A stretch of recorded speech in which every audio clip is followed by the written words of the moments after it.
مرتب ku-xigeenka gobolka Sanaag Ismaaciil Cabdi Xasan ayaa xilaalkii u kala wareejiyay isuduwihii hore wasaaradda waxbarashada ee gobolka Sanaag Cabdulle Maxamuud Maxamed iyo isuduwaha cusub ee wasaaraddaasi loo soo magacaabay Axmed Shire Maxamed iyo waliba sidoo kale isuduwa ku-xigeenada wasaaradda waxbarashada gobolka Sanaag kadib markii dhawaan wasiirka wasaaradda waxbarashada Soomaaliland uu soo magacaabay mas'uuliyiinta cusub ee wasaaradda waxbarashada isuduwa ku-xigeenka Maxamed Jaamac Faarax iyo sidoo kale isuduwaha wasaaraddaasi Axmed Shire Maxamed waxaana munaasabadan xil wareejinta iyadoo lagu qabtay xarunta barasaabka gobolka Sanaag soo qayb galay maamulka jaamacadaha gobolka Sanaag macallimiinta wasaaradda waxbarashada gobolka xildhibaano iyo marti sharaf kale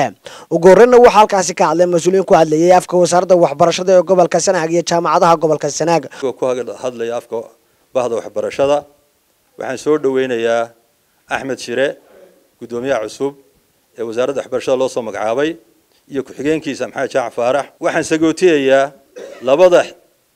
gudoomiye iyo gudoomiye ku-xigeenkii xilka hayay ee ku soo simay halka ay maanta joogto marka afka isuduwayaasha gobolka waxaan leeyahay madaxdii horena waanu mahad celinaynaa inta ay xilka hayeen madaxda cusubna waynu ku soo dhaweynaynaa xilka waxbarashada ee gobolka Sanaag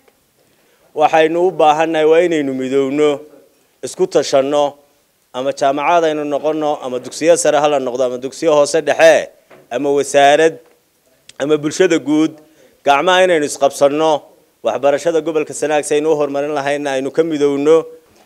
tacliin asaasaynu ku helaynaa wanaag asaasaynu ku helaynaa waanu la shaqaynaynaa Axmed Shire iyo Maxamed Jaamac Faarax waxa iyaguna halkaas hadalka isaga daba maray gudoomiyihii hore ee wasaaradda waxbarashada gobolka Sanaag Cabdulle Maxamuud Maxamed iyo gudoomiye ku-xigeenkii hore ee wasaaradda waxbarashada gobolka Sanaag Axmed Ciise Cabdi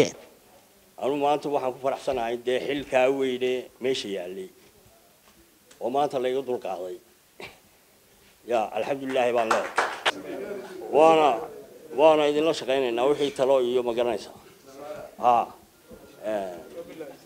مركا لا يحي قدام يا عشوة لا يحي أدبان كوكسو دويرنا أنا قاعدين اللي يريوان كحجين بانها كرميرانا وانها نين قبل كتجي نمشي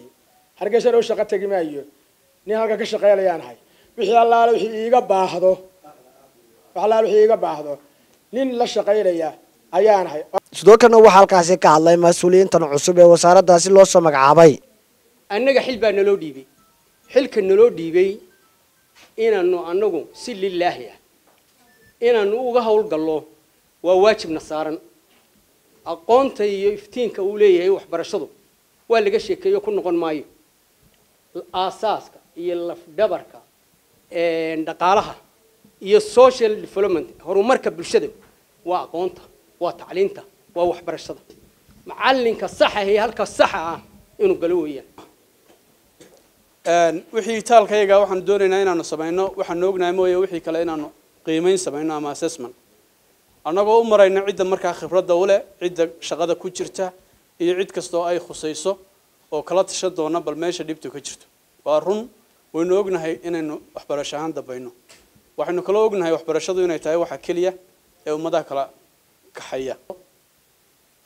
waxaan dadaal saari doonaa macallinka waayo wax la yidhi improved input wuxuu la mid yahay improved yani waxaad macallinka gashataa waa waxa ardayga ka muuqanaya mar kastoo macallinkeena aynu tayeyno waxa weeye ardaygeena ka muuqanaysa aqoonta aynu macallinka gelinaa ugu dambeyntiina barasaab ku-xigeenka gobolka Sanaag Ismaaciil Cabdi Xasan oo halkaasi ka hadlay ayaa ka sheekeeyay muhiimadda ay leedahay waxbarashadu isagoona xilaalkii u kala wareejiyay mas'uuliyiinta wasaaraddaasi aad iyo aad baan ugu hambalyeeynaa gudoomiyaha cusub ee hadda yimi in ilaahay xilka u fududeeyo gacantana la qabto iyo ku-xigeenkiisa inana aynu gacmaha la qabsano gudoomiyaha hore iyo ku-xigeenkiisii aad iyo aad baan ugu mahadnaqayaa wax badan bay soo qabteen wax badan bay gobolka u qabteen waxbarashada meel bay soo taageen meeshay soo taageen meel fiican bay soo taageen haddana inagama maqna waa inay halkaa ka sii wadaan barkhad maxamuud geedi bulsha TV magaalada Cergaabo